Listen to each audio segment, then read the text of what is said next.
I realized something terrifying about myself.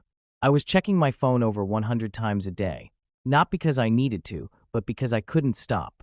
Every free moment I had, I reached for it without thinking, waiting for something, anything, a message, a like, a new video, a distraction. And one day, I asked myself a question that changed everything.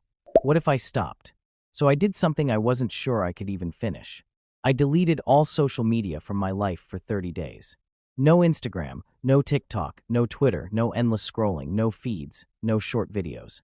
Just silence. And what happened next honestly shocked me, because the first thing I discovered wasn't freedom or peace. It was withdrawal. The first few hours felt normal, almost too normal, like nothing had changed. But then my hand kept reaching for my phone without permission, like muscle memory taking over. I would unlock it, pause, and realize there was nothing to open. No apps waiting for me. No endless feed. Just a blank screen. And that's when I noticed something strange. I wasn't bored. I was restless, like my brain had been trained to expect constant stimulation and suddenly didn't know what to do without it. By the first day, I started noticing how deeply social media had been wired into my life. It wasn't just something I used when I had time. It had become the default action for every empty second. Waiting in line, lying on my bed, sitting quietly, even thinking for a moment too long. All of it had been replaced by scrolling. And now that it was gone, those empty seconds felt heavier than I expected. The second and third days were even harder. Not because anything was happening, but because nothing was. My mind kept searching for escape routes. I would sit down to relax, and within seconds, I felt an urge to check something. Anything. My brain didn't want silence. It wanted noise. And I started realizing how addicted I had become to distraction itself. Not even content, just movement. Just something changing on the screen. Around the fourth day, something unexpected started to happen. The urge didn't disappear, but it slowed down. I started noticing the world around me more clearly. Small things I would normally ignore began to stand out. The sound of footsteps. The way light moved across a room. The feeling of time passing instead of disappearing into a feed. It was subtle but real. By the end of the first week, I realized I had more time than I knew what to do with. Hours that used to vanish were now sitting in front of me. At first, I wasted them. I would just lie there, doing nothing, unsure how to exist without constant stimulation. But slowly, that started to change. I began walking more, thinking more, even sitting still without needing to fill every second. Something else started to return too. Focus. I could read longer without getting distracted. I could complete simple tasks without checking my phone halfway through. It felt like my attention span was slowly repairing itself.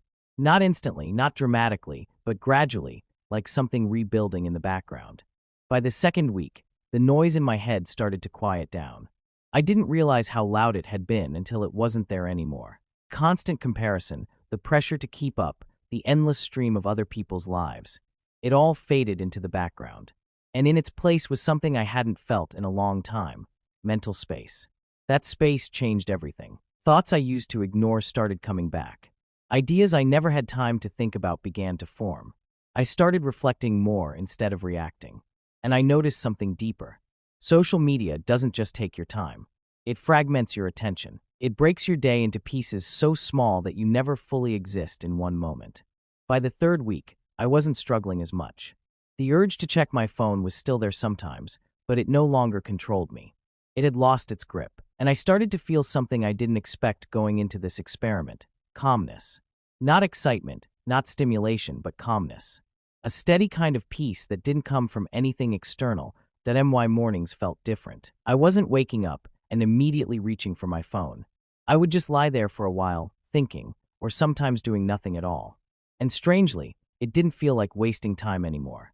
It felt like being present. By the final week, I started to understand something important. Social media isn't just an app. It's a system designed to hold your attention for as long as possible.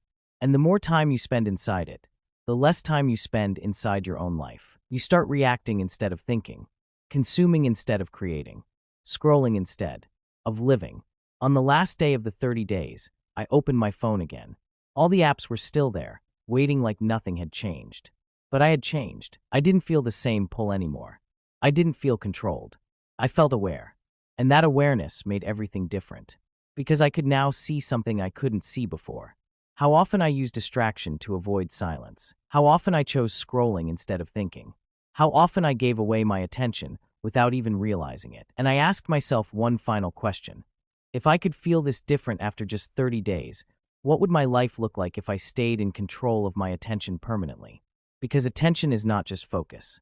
Attention is life. Where you place it determines what you become, what you notice, and what you miss entirely.